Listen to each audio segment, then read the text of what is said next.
अनंत गीते हिरवा साप म्हणून अल्पसंख्याक समाजाला बोलत आले आहेत आणि आज त्यांच्याच मनामध्ये विद्वेष आणि वेगळी भावना निर्माण करत मते घेण्याचा प्रयत्न करत आहे।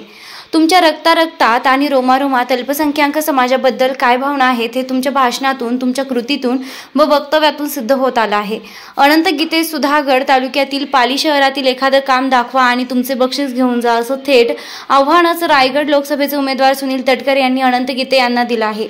पेन विधानसभा मतदारसंघात सुधागड तालुक्यातील पाली येथे जाहीर सभा पार पडली, त्यावेळी ते बोलत होते। पुढे बोलताना ते म्हणाले की आज व्हॉट्सअपच्या माध्यमातून समाजामध्ये अंतर निर्माण करत जे सामंजस्य राखण्याचा आम्ही सर्व मंडळींनी प्रयत्न केले त्याला जाणीवपूर्वक नख लावण्याचं पाप ईडी आघाडीच्या आणि अनंत गीते यांच्या माध्यमातून या मतदारसंघात केलं जातंय। यापासून सर्वांनी सावध राहा असं आवाहन यावेळी केलंय।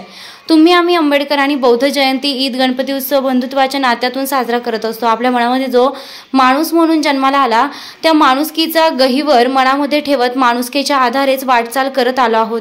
मात्र जाणीवपूर्वक वातावरण दूषित करण्याचं काम केलं जात आहे। माझ्या लोकसभा मतदारसंघात अल्पसंख्याक समाज खूप आहे। गेली 40 वर्ष या समाजाशी जोडलो गेलो आहे, हेही सुनील तटकरे यांनी आवर्जून सांगितलं। मी आज तुमच्यासमोर खासदार म्हणून उभा आहे तो डॉक्टर बाबासाहेब आंबेडकर यांनी दिलेल्या लोकशाही प्रणालीमुळेच।